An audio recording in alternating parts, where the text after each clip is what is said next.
Hey there, Extra Credit Club members. Welcome, a little behind the scenes. Let me show you what we're working on today. We have a couple of things I'm juggling. This is a bucket of 3D printed parts. These are all printed on the Form 2. Let me find an impressive piece. This is pretty cool. I printed all these on the Form 2 resin printer, and these are parts for Kaneda's motorcycle from Akira, a little model. This is a jury over at 3D Workbench modeled this little kit. Basically, it's a model kit with these really wacky little parts for a tiny little motorcycle from Kaneda's bike from Akira. So anyway, I printed a bunch of them. In fact, I printed 2 of them, one for me, and the plan is one for Norm over at Tested. I'm flying down there in a couple days, and this is potentially going to be one of the projects we work on. I still have a couple more parts to print apparently, so if I can get those done in time, I'm going to bring these with me to Tested, and I believe that'll be one of their Tested Premium videos. So if you're a Tested Premium member, that's one you'll have access to, unless they pull an audible and decide to put it on their main YouTube channel. But anyway, I've been slowly printing these parts over the last few weeks. Here's a cool looking thing. These prints are just gorgeous. I'm using a third-party resin on the Form 2. It's Digital Forge 3D makes it, and I'm very happy with the results. Super, super cool. So that's a little thing I've been doing kind of in the background. Here's a windshield. I'm thinking I might mold and cast this. Again, if I have enough time, we'll see. We'll see. Because we have other things we're working on before I can fly down to San Francisco. Like this mold. It's Mold Max 30, fully cured, poured it last night. Inside of that mold is this dagger. Again, jury over at 3D Workbench. While I was at his Etsy store, I bought all the cool stuff, including this dagger from Apex Legends. And I printed it also in SLA, but not on the Form 2. I printed that. It's hiding back there. Boop, boop, boop. It's the Moai 200, and we're doing a build video on that. So that's what I have here, and that's what Brittany and I are working on today. We gotta demold this thing and then cast 1 or 2 or a couple, see how long it takes, and paint it up for the video. So that's a video that'll be coming out very, very soon. A little bit of molding and casting. Greetings everyone. I got a little test I'm doing here today with this guy, which is a 3D print on the Ultimaker done in ABS filament, and this is a test for vacuforming. Sometime next week we're going to be making a bigger visor for a future project that we're really excited to share with you guys. And we were kind of curious to see if this ABS filament could stand up to vacuforming, so we don't have to make a copy of it before we do any vacuforming.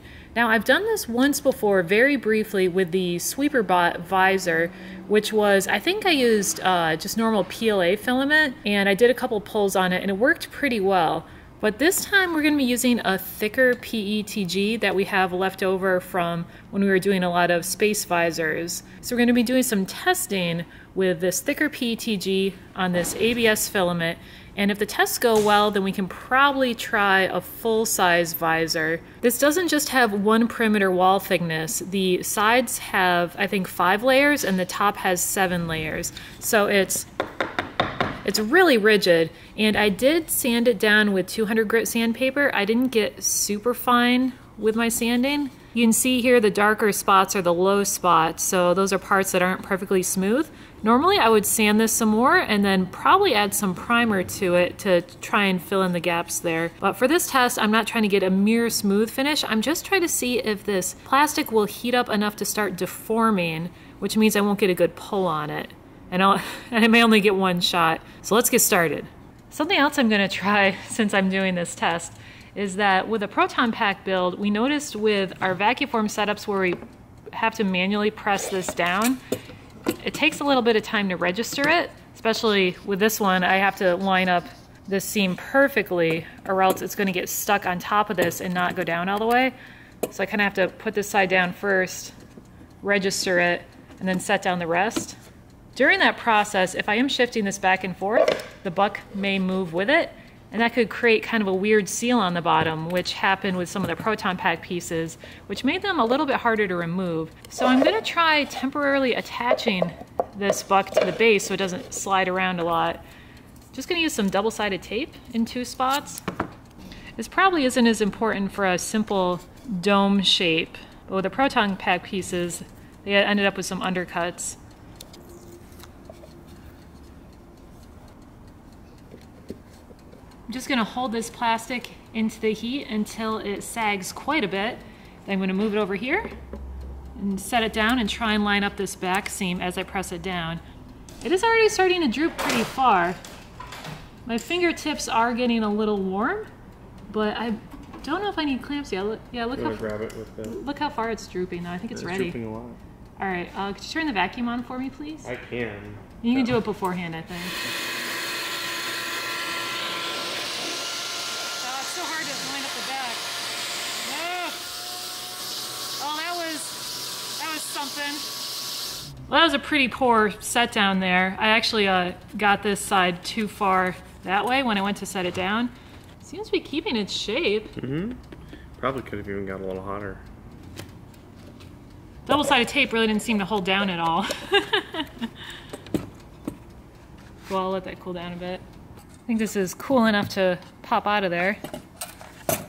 This plastic does get a lot thinner if you're pulling over a really big form, but for this little guy, it's still super, super sturdy. Whoop! There we go. This feels very warm. The bottom is cold. The top is very warm. I'm gonna just try pressing on it. Well, I don't feel any give. This isn't completely solid. There's just 7 layers on the top and 5 layers on the sides. So there's infill in there that's, I'm not sure how dense the infill is. That seems pretty good. For the detail on this, it almost feels like a satin spray paint was put on this. And then that's the texture of the 3D print. So it still has a little bit of a bumpy texture to it. I don't feel it with my fingers, but you can see how it really shows through. I can even see there's a little bit of the top layers where the kind of the noticeable stepping ring is. You can still see that imprinted in there. If we were vacuum forming something that wasn't going to be clear, this would be fine. The outside is actually smooth. The texture only imprinted on the inside. So this is only a big deal if you want to be able to see through this. If this was going to be a part that was going to get painted later, then this would work out just fine. So for the final giant version, I'm going to have to do a lot more sanding on it to make sure it is super polished smooth before I do the pull, since I actually want to see out of this. I decided to do another pull, try and get a better seal on there. I also want to heat this up even more. I'm going to try and get this to droop and almost touch the heater down there. So it's going to be extra hot before I do the pull. Yeah, the plastic has drooped over 1 inch now. All right, that's way farther than it was going before. I think it's ready.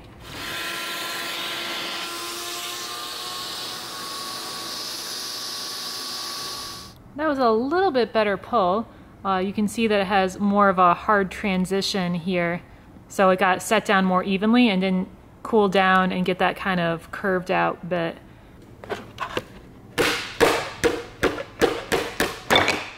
There we go. Whew. That had a really good seal, but it seemed to work out. This is even cleaner than the other one I got. This still feels really warm. This still feels pretty warm, but not really warm, and I can't seem to deform it at all.